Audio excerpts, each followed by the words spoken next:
un podcast de Cooperativa. Este es el podcast de Esa es la idea, con Emilia Aguilar. Oye, a veces las buenas ideas llegan muy lejos, y ese es el caso de Alberto Rodríguez y su historia de innovación médica asociada a la cirugía robótica con Levita Magnetics, donde desarrollaron MARS, que es este Magnetic Assisted Robotic Surgery, el nombre de el robot desarrollado por la compañía que permite realizar cirugías abdominales menos invasivas, más cortas, con menos dolor, menos cicatrices, en fin, menos tiempo de recuperación, que eso también es muy importante, y que ya opera en el sistema público chileno. ¿Cómo fue el camino para esta innovación, para este desarrollo que además está instalado en el corazón de toda esta tecnología ahí en Silicon Valley? Bueno, es lo que queremos conversar con Alberto Rodríguez, CEO y fundador de Levita Magnetics. Alberto, ¿qué tal? Bienvenido. Hola Emilia, ¿cómo estás? Muy bien, muchas gracias por estar hoy día con nosotros para hablar de esta historia, ¿no? De esta que es una historia de innovación muy interesante, que además ya tiene su impacto en el sistema de salud, en Chile particularmente, pero hablemos primero de cómo surge Levita Magnetics y la idea de trabajar y de desarrollar las herramientas necesarias para la cirugía robótica. Sí, bueno, yo soy cirujano. Trabajaba en el Hospital Padre Hurtado, el hospital público, y nuestro gran problema era el tema de las listas de espera. Es súper frustrante para ti como cirujano tener que decirle a un paciente que lo vas a operar, no sé, en un año más, si es que, y eso es básicamente porque no hay capacidad de hacer todas las cirugías que se necesitan. Entonces con ese problema fue que yo dije, no, tiene que haber tecnología, ¿cómo desarrollamos tecnología para que nosotros como cirujanos podamos hacer más y mejores cirugías? Entonces ese fue el impulso que me llevó a mí a parar mi práctica clínica y dedicarme a desarrollar nuevas herramientas para los cirujanos. Alberto, y yo no quiero ser prejuiciosa, pero claro, yo acá soy periodista, por ejemplo, y no sé nada de robótica. En tu caso, ¿cuánto sabías de robótica para poder comenzar a desarrollar este tipo de tecnología, y cómo comienzas de alguna manera a interiorizarte en eso, a acercarte a las personas correctas para desarrollar algo que era de muchísima complejidad? Sí, es súper buena la pregunta, y bueno, yo no sabía de robótica nada. Bueno, y esa fue la razón de que yo fui a Silicon Valley y partimos con nuestra startup allá, básicamente porque esto hay que armar equipos. Es decir, yo sé de cirugía, pero nosotros tenemos un equipo de ingenieros que son expertos en robótica, y con ellos desarrollamos el robot en conjunto. Es decir, yo guiaba como la necesidad del usuario, como con el conocimiento quirúrgico, pero no, en nuestro equipo de ingenieros, que fueron los que desarrollaron el robot propiamente tal.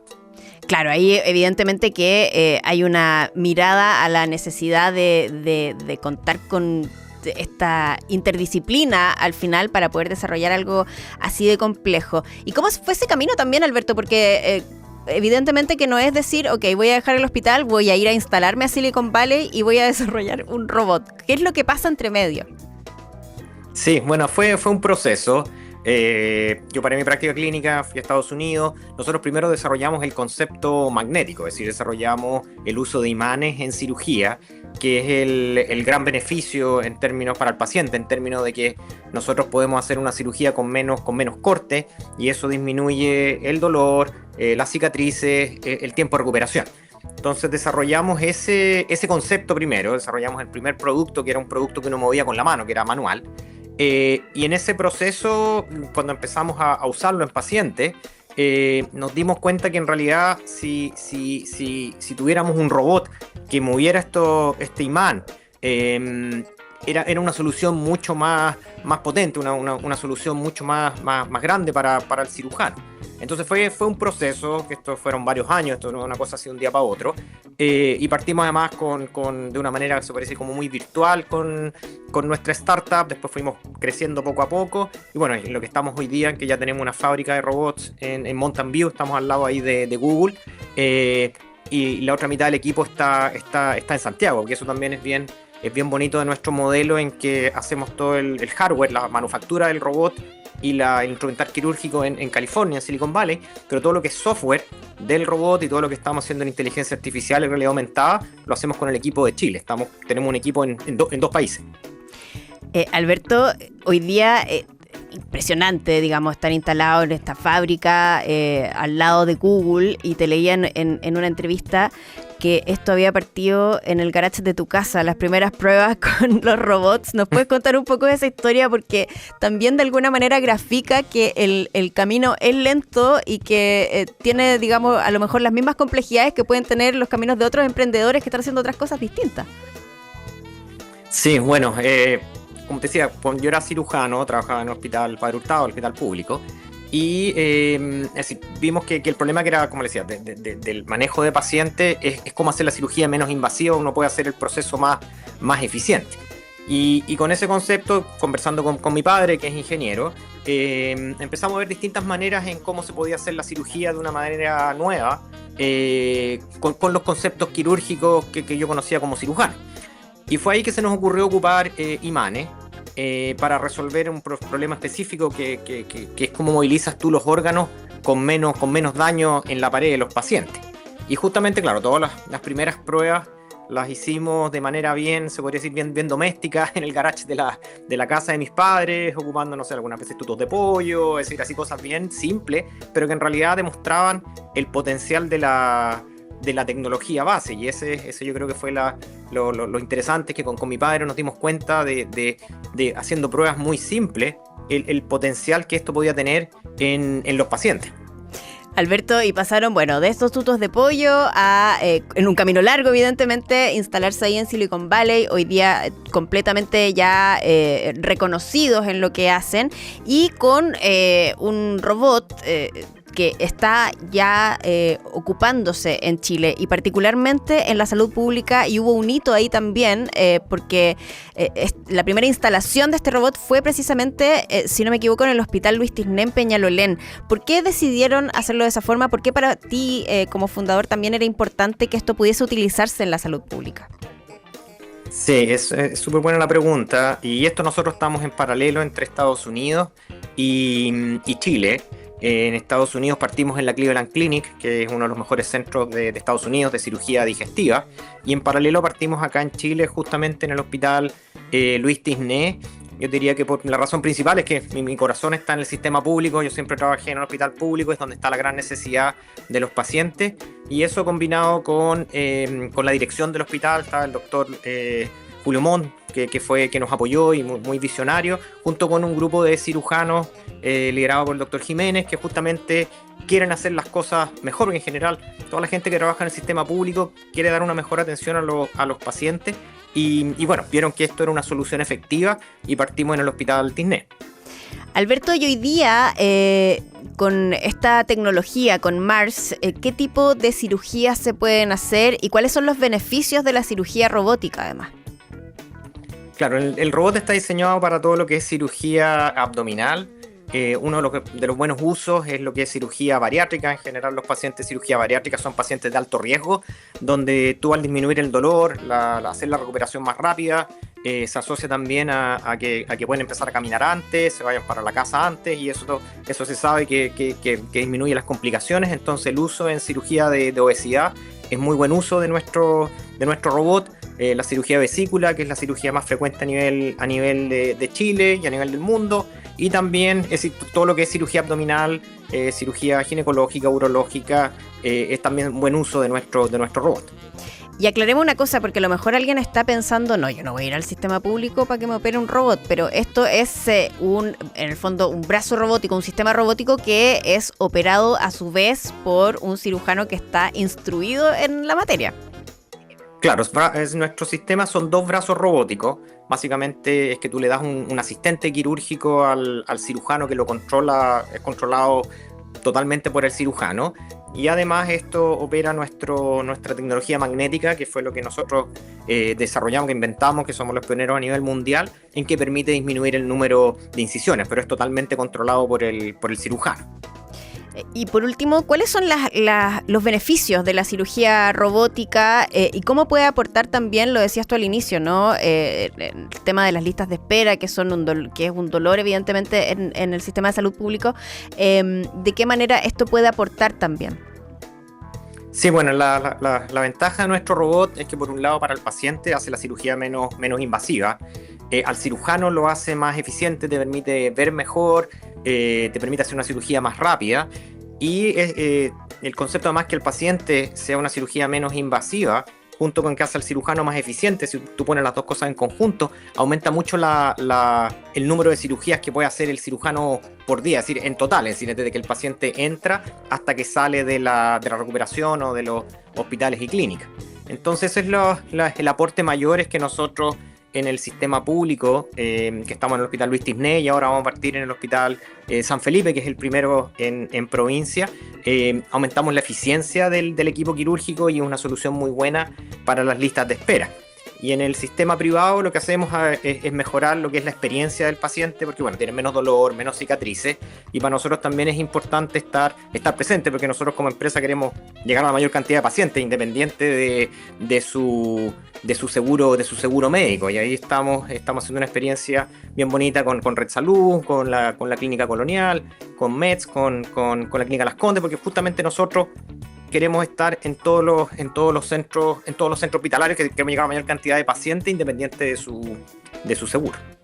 Ahí está entonces, una buena idea que ha llegado muy lejos y que ya está impactando en el sistema de salud, lo que hemos conversado con Alberto Rodríguez, CEO y fundador de Levita Magnetics. Alberto, muchas gracias por estar hoy día con nosotros.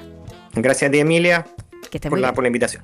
Chao, chao. Estás escuchando Esa es la Idea en Cooperativa Podcast. La que te voy a contar a continuación fue una idea, pero que lo cambió todo en su momento. Porque durante mucho tiempo la menstruación se gestionó en silencio y con soluciones poco prácticas. Telas reutilizables, vendajes improvisados y sobre todo mucha incomodidad. No había un producto pensado específicamente para eso y el tema además era tabú, lo que hacía más lenta cualquier innovación, podrán imaginarse ustedes. El cambio empieza a gestarse a comienzos del siglo XX en un contexto completamente distinto, la guerra, imagínense. Durante la Primera Guerra Mundial, enfermeras descubrieron que un material llamado cellucotton, usado para absorber sangre en heridas, era mucho más eficaz que las telas tradicionales. Algunas comenzaron a usarlo también para su higiene personal. Era más absorbente, desechable y tremendamente práctico. Esa observación no pasó desapercibida y la empresa Kimberly-Clark tomó esta idea y en 1920 lanzó las primeras toallitas higiénicas desechables comerciales bajo la marca Kotex. Pero no fue fácil. Vender el producto implicaba romper barreras culturales, que aparentemente tenemos hasta el día de hoy, y de hecho en un inicio se vendían de forma casi anónima para evitar la incomodidad de pedirlas en voz alta. Con el tiempo el producto evolucionó en diseño, materiales, comodidad y se volvió parte de la vida cotidiana de millones de mujeres. Pero su origen es claro, una solución que nació en un contexto inesperado, impulsada por la experiencia real de quienes la necesitaban. Esa es la idea. Porque una idea lleva a otra. Esa es la idea. Bien, y con el alza de las bencinas, decíamos al inicio, esta idea podría interesarte. E-Mobility nació en 2018 en respuesta a, entre otras cosas, la congestión vehicular, el costo creciente del transporte y el impacto medioambiental del parque automotriz. Ese escenario es el que uno entiende que hace que la electromovilidad se esté consolidando también como una solución interesante. Y E-Mobility es una empresa que ofrece un portafolio de soluciones de movilidad eléctrica personal como e-scooters, e-bikes y accesorios de seguridad. Y queremos conversar de eso con Felipe Gutiérrez, que es el gerente general de E-Mobility y que está hoy con nosotros. ¿Cómo estás, Felipe? Bienvenido. Muy bien, Emilia, y muchas gracias por la invitación. Gracias a ti por estar con nosotros a contarnos sobre esto que de alguna manera ya se ha instalado, ¿no? La idea de que uno puede moverse en la ciudad con un scooter o una bici eléctrico. Definitivamente. Nosotros desde el año 2018, y esto es una idea que viene con anterioridad a eso, que empezamos a estudiar, empezamos a darnos cuenta de los síntomas que están teniendo las ciudades respecto a lo que es la movilidad urbana. Y uno de los síntomas principales es que con el paso de los años cada vez la gente está destinando más tiempo a trasladarse en sus desplazamientos habituales. El típico es de la casa al trabajo y retorno. Y cada vez en el presupuesto personal o familiar el transporte está tomando un porcentaje más alto. Y eso es una problemática. Y ahí surge, a partir también de la observación y conocimiento de tecnologías y cambios de hábito que estaban sucediendo en otras ciudades, fuertemente en Asia, la adopción de vehículos eléctricos livianos como una solución real a esta problemática de transporte urbano. ¿Y ustedes en qué momento dicen, allí en el año 2018, que implementar estos scooters, estas bicicletas, podía ser una buena idea? Es decir, ¿habían visto ejemplos en el extranjero? ¿Cómo es que llegan a esto? Mira, lo específico también fue a partir de la observación y de un caso particular, personal. Me tocó viajar por un programa de estudios a China en el año 2015. Y al llegar a China, una de las primeras cosas, de hecho literalmente cruzando la calle a los pocos minutos de haber llegado, casi me atropella una moto eléctrica, ya que estaba agotado después de un viaje que es largo, mirando para otro lado y este vehículo no sonaba, no hacía el ruido de una moto, y yo estaba literalmente paviando. Y eso me abrió los ojos, o sea, me despertó por total y me abrió los ojos de empezar a decir, bueno, ¿qué está pasando acá? Ya que eso no lo había estado viendo ni en Europa, ni en Estados Unidos, ni en otros países. Y luego, bueno, estuve un par de semanas y me percaté de la cantidad de vehículos eléctricos livianos que ya estaban adoptando para muchos desplazamientos. Y sobre eso, bueno, quedó el bichito de empezar a entender, bueno, ¿qué está pasando acá? ¿Por qué este tipo de medio de transporte está siendo tan relevante en ciudades que son, bueno, ejemplos históricos de congestión, de contaminación, claro, como es Asia? Y ver también qué estaba pasando en ciudades que podían ser un poco más comparables a la realidad chilena, ya sea en capitales en Europa, lo mismo en Estados Unidos, y ver cómo este tipo de tecnologías se estaban de a poquito implementando y adoptando en cada una de esas ciudades. Ahora, traer esto a Chile, instalarlo en Chile, evidentemente que también tiene una situación con los costos, porque uno entiende que es más caro invertir en una bici eléctrica o en un scooter eléctrico que en una bici normal. ¿Cómo fueron, digamos, sorteando eso? Inicialmente tuvimos que comunicar mucho el efecto, bueno, este polinomio en el cual traducir la electromovilidad como una inversión más que un costo. Claro. Hoy día la electromovilidad, si es que vemos los beneficios que tiene, no solamente medioambientales, y de hecho, como un paréntesis, hoy día salió una noticia asociada también a la venta de los autos eléctricos, la tendencia al alza y la cantidad de consultas. En el caso del mercado chileno, la variable principal de la toma de decisiones de la adopción de un vehículo eléctrico tiene que ver con el elemento económico, por sobre el medioambiental. El medioambiental todavía no es el principal. Y en eso, hoy día un vehículo eléctrico liviano, si vemos los números, tomando la referencia del valor de la benzina hoy día, un litro de benzina está alrededor de 1.500, 1.600 pesos, con un rendimiento de 10 kilómetros por litro, por lo tanto el kilómetro nos cuesta 150 pesos. Bueno, hoy día por menos de 2.000 pesos al mes, yo puedo utilizar un scooter, una bicicleta eléctrica todos los días para mis desplazamientos urbanos. Por lo tanto, efectivamente, el costo de entrada puede ser un poco más elevado que un vehículo tradicional. Sin embargo, es una inversión que se recupera cada día más rápido porque también están siendo cada día más eficientes este tipo de vehículos y más económicos y más asequibles. Y también se ha ido de alguna manera construyendo infraestructura para que sea más seguro. O sea, hoy día tenemos más ciclovías y uno entiende que, claro, antes andar por la Alameda no era todo lo seguro que uno hubiese querido para transportarse en bicicleta, ya sea eléctrica o no, pero hoy día, claro, hay un tramo que efectivamente tiene ciclovía. ¿Cómo ha ido cambiando eso también e influyendo en el elegir este tipo de producto? Esto, digamos, 8 o 10 años han sido súper importantes. En realidad ha ido creciendo de forma relevante la infraestructura y afortunadamente no solamente en Santiago, sino que también en regiones donde, al ser ciudades que su área geográfica es menor que la de Santiago, las soluciones de electromovilidad liviana son perfectas. Y adicionalmente la gente ha empezado también a tomar conciencia de que sus desplazamientos habituales en el día a día están, bueno, en el 90% de los casos son menos de 15 kilómetros y en el 80% de los casos menos de 10 kilómetros y así sucesivamente. Entonces, lo que uno se desplaza en el día a día en realidad no son grandes distancias y pueden ser cubiertas perfectamente. No necesariamente por un vehículo eléctrico liviano, puede ser incluso una bicicleta convencional, transporte público, algunas de esas caminatas.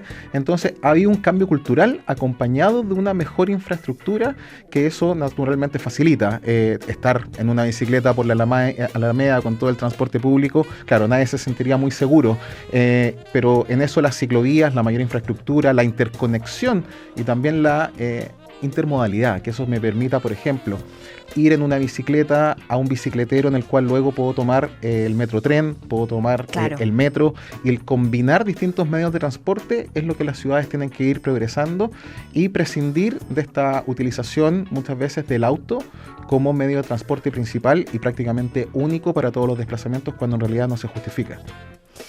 Estamos conversando con Felipe Gutiérrez, fundador de eMobility, a propósito de cómo se ha instalado este tipo de scooter eléctricos, bicicletas eléctricas en las ciudades.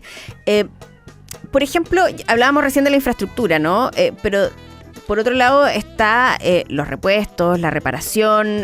Hoy día hay también un acceso suficiente para cómo ha ido creciendo este mercado. Cada día más el ecosistema ha ido creciendo. Nosotros, bueno, cuando comenzamos eran una excepción el poder encontrar un taller o servicio técnico especializado dedicado únicamente a la electromovilidad. En ese momento fuimos nosotros quienes asumimos ese rol de hacernos cargo y eso también ha sido uno de los elementos principales y diferenciadores de eMobility, el brindar dentro de la cadena de valor ese servicio de postventa, la disponibilidad de repuestos, también garantía, porque es un equipo tecnológico que efectivamente un usuario común y corriente no va a poder hacer las mantenciones o las intervenciones necesarias, por lo tanto el crear ese ecosistema de buena forma para que la experiencia de uso de estos vehículos sea la mejor es súper importante y en eso nosotros le hemos puesto mucho foco en finalmente disponibilizar tanto el servicio como los repuestos, la postventa, las garantías, las mantenciones y ir educando también a nuestros clientes respecto al buen uso de este tipo de vehículos. ¿Cuáles han sido los principales desafíos de entrar en este negocio? Me imagino que en términos a lo mejor de regulación, de seguridad, ¿qué es lo que ha sido más complejo para ustedes? La ciudad se ha puesto compleja, ¿ya?